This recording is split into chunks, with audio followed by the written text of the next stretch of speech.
Hi ma'am, good morning. Asigi video se chakhum dagi horage. Do aina han thakali haramage ko maram hydrikan chizina kaino ne. Mangal ga usoi ga uti ma thangkatle adagi se chak thangkatle ba ko. Maram ai haizarake ba simakum da kumjan jagi ga ba. Isha makok maru mangau ge na makok su khara frozen ne ba ko nga se di makok se tingi. Akoi se di mabuk ka do pa na phang da bani na khoi makok maru chai je makok kumba mamai gumba khara hapchalaga ko. Spain cha bani. Ado si ay sinja langji ba mayam si maram ay haizarake mayam. Masih ni pima sahaja injang se ma putra tala ke hai pun putra ma kai tare am to phone to lagi yengi ko injang se mayam na tala ke hai pun am ti yengi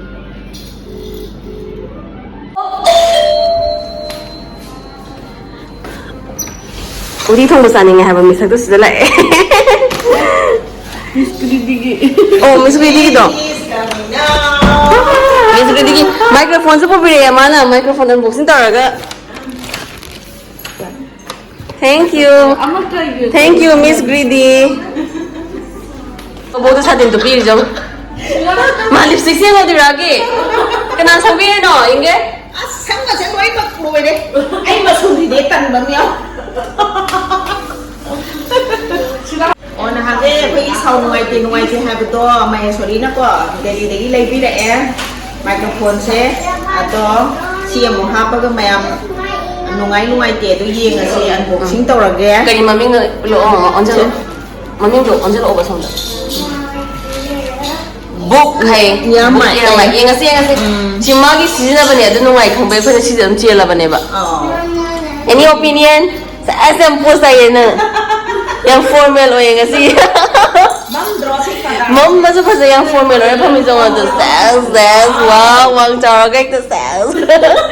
Sina kari Sina satin tupi. Tahu tu unboxing. Wow, nice leaves. Wow.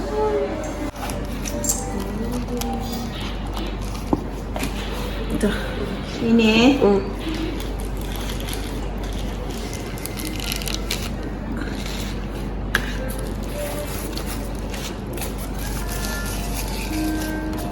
Oh hey. Wow, yellow color. Masuk tau mas. Pen hapa gayeng as. May makuk mo ba se oh. Tangkai sin chale eh. Diga sunu uti oh masu khazare adagi si sok to betauri. Yang zan gari ba. Dagi sinu makuk mo ba. Sita mama. Kay tino. Ako'y da salon gimi ka oraga facial ta holin ito. Hindi si paano do? Si far. Okay salon gimi ka oraga facial ta ini do. Okay salon gimi sidi kena tahu singju cara amna yaga do mini. Yaga yo. Sas. Ako ini bu pazagi daw eh. Talin. Paling kaya puni. Paling kaya puni ako ini bu pazagi daw eh mayam. Ada ko pasal nak kebi do. Yes. Before after do. After game minasi ko mayam.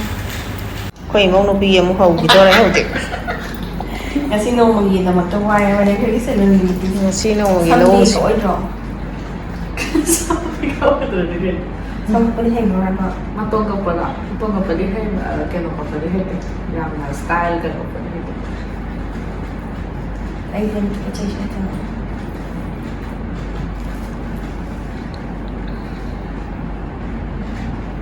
Masih ni pizza hair mana mana mungkin saya yang soft white. Yang soft white. Parang din kami kain. parang kami Pang-roll Trong đây là như Thai na ko kaya hostel na kan dai imanabi kina tagi high school pa ko high school dai romai ko mai do cái sang không tagi wan ni kuya imanabi ne ko ba mo ne ko okay hostel na kan ma na phlo ma ki to bi ne ko abu su khang de ai so master dai bata ai na tao bi ni ga cha nga ga de man to bi thong thong dam hay mo hum ra hostel thai na boiler le mi na mo re gi boiler do adu de injang ma de ma ne lo ma chera wo mi ne ha ba thau ro ga Madhuriya nang aigi video se yengadi yam nushire matamda yam ningsinge yam nushire koina tawgira mayam ngahaksu saunani ngahaksu khandani adum thongasu chaminani nungsibani yam khoiramene naturopathy tamaga hojena doctor oraga lay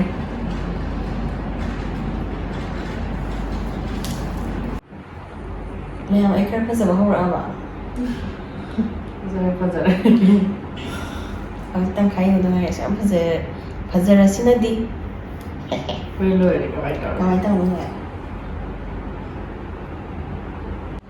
mayam phazara ba before after glow karbe go upo panot mi pangam se mayam kai facial to buje mai kamai to game ta haibiro song experience review sam do bibiro ya ai giro nungai e kai no mai thot law adane quy đi side by side front to back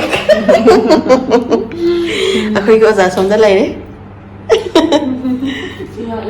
ai mai ta ji lati ka mayam ngasai gi kaino chaba do kari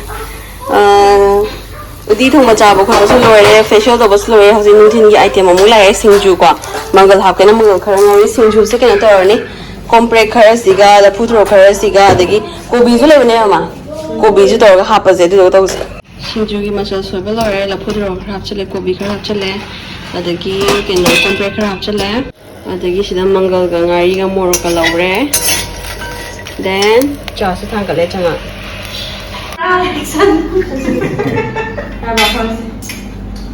action singju sa de do how about the way to see masali do man do How do you go Maxas?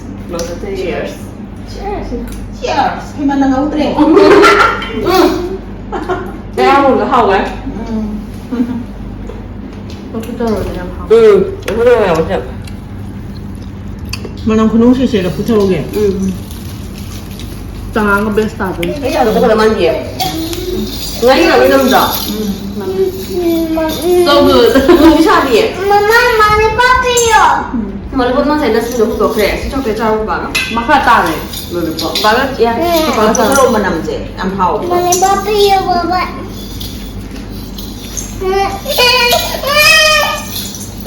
mai choi ga sa cái nó ga su sui da ga tin ai da 뭐야? 뭐 많이 간 거야. 왜 반응이 그러지? 오늘 앞에는 잘하게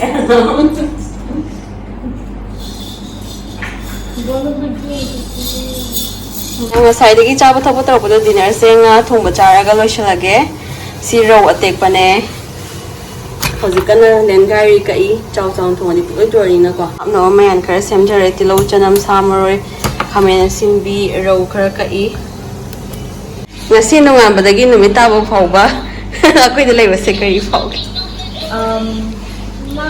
또 파우더 너무. ꯃꯇꯝ ꯍꯧꯈꯤꯕ ꯈꯪꯍꯧꯗꯕ꯭ꯔꯥ 일단 하우드가 강하대.